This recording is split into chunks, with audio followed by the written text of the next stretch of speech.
I wake up before the sun, not because I'm motivated, but because warehouse shifts don't care about my sleep schedule.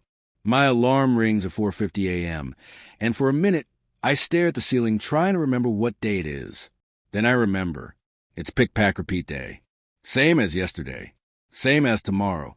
My back reminds me before my brain fully wakes up. A slow ache. Not sharp. Just there. Like an annoying coworker who stands too close. I get ready in silence. Toast.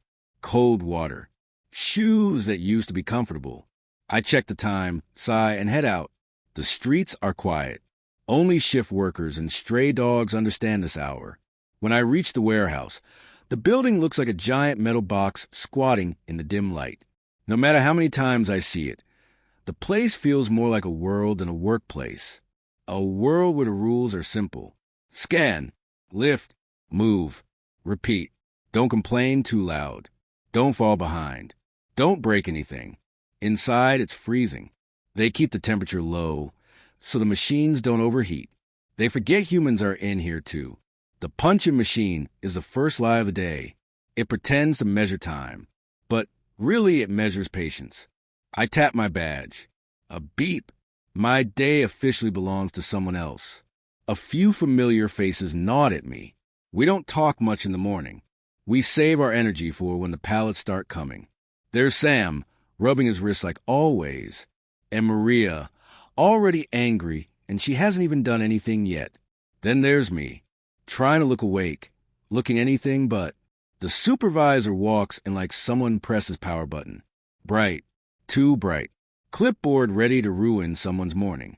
He goes over numbers, then goals, then the reminder that we need to be faster, because corporate is watching.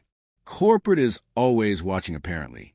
I've never seen them, but they watch, like ghosts, only louder.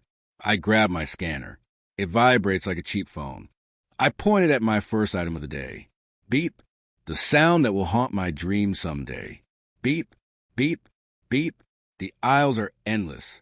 Towering shelves filled with boxes stacked, so high you'd think gravity was optional. We walk miles every day without stepping outside. My step counter once said I walked 21,000 steps before lunch. I laughed. Then I wanted to cry. My first task is picking. The scanner sends me from location to location. Item, quantity, move, next. If I stop for even a second, it yells at me with a little red flash. A tiny angry robot telling me I'm too slow. Technology has moods. Mine isn't good either. Around 8:30 a.m., the energy drinks kick in. Not mine. Theirs. You can tell because people suddenly start cracking jokes. Warehouse humor is different.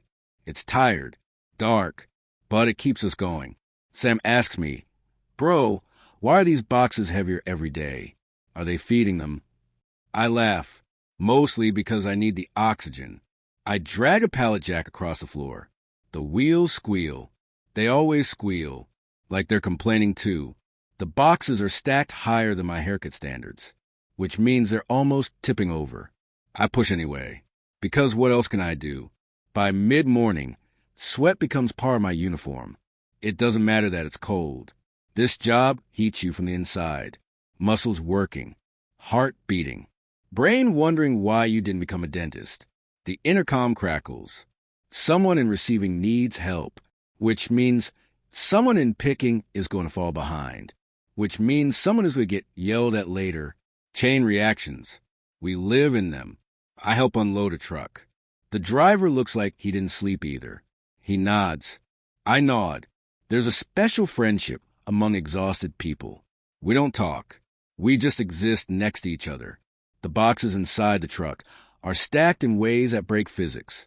I start pulling them down, one by one. The dust makes my nose itch. The cold air outside mixes with the warm air inside. My glasses fog up. Great. Blind weightlifting. Perfect combination. Someone cracks a joke about safety goggles. Someone else laughs. I don't. Not because it's not funny. I'm just tired. Back in my section, the scanner punishes me with a backlog of tasks. It shows a number in bright red. 12 orders behind. I whisper to it. Relax. I'm trying. It does not care. A supervisor walks by. How's it looking? I say, fine, because we always say fine. He nods like he believes me. He doesn't. Lunch break comes like a miracle. Only 30 minutes. But it feels like a holiday. We sit in the break room that smells like microwave noodles, old chairs, and the dreams we abandoned. I take out my meal prep, rice and chicken. Again, Maria sits across from me. She looks exhausted too. She tells me her son wants a new phone, and she's trying to figure out how to afford it. I tell her he deserves it. She smiles, but it's one of those half smiles. I know the feeling. The clock runs faster during break. I blink, and suddenly it's time to go back. We all groan in unison. A choir of tired workers being dragged back into the warehouse. Someone jokes, "At least we're not in jail." Someone else replies, "This is jail, just with scanners." We laugh, not because it's funny, because it's true. Afternoon shifts feel heavier. Maybe it's the body. Maybe it's the mind. Maybe it's because the morning optimism has already died. The boxes I lift now feel personal, like they know I'm tired, and they're enjoying it. I start moving slower. My feet hurt. My hands hurt. My brain hurts. Every warehouse worker eventually hit a moment in the day where they ask themselves, why am I doing this? I hit mine at exactly 2:17 p.m. I remember the time, because the box I lifted had a corner missing and sliced my palm. Just a small cut, nothing dramatic, but it stung. And for a second, it felt symbolic, like the box was saying, "You're not built for this." I ignore it. I keep working, because that's what we do. The supervisor radios me. We need rush orders. Rush. Everything is rush. I wonder what happens if we don't rush. Will the world collapse? Will the customer die? But I don't ask. I just say, on it. I run through the aisles, dodging forklifts that drive like they're in a video game. The floor vibrates when they pass. You can feel the wind. The drivers always look calm, like they're floating. Meanwhile, I'm sweating like I owe somebody money. The scanner beeps nonstop. My head is full of the sound. Maybe when I die, that's what I'll hear. Not angels, not music, just beeps. Around 4 p.m., I hit the wall. The exhaustion wall, not the physical one, the mental one. I lean against a pallet and breathe slowly. Just 10 seconds, maybe 12. If I take 20, someone will report me for idling. Idling is a crime here. Not legally, just socially. A new guy asks me for help.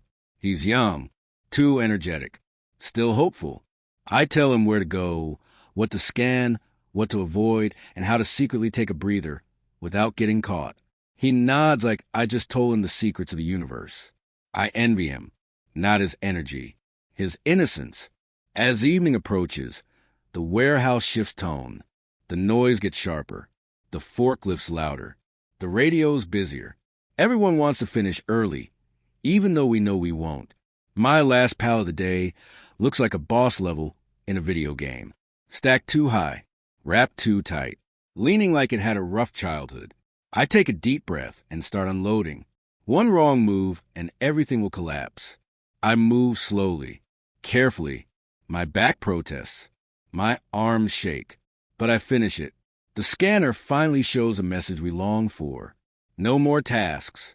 I stare at it like it's a piece of art, a digital sunset.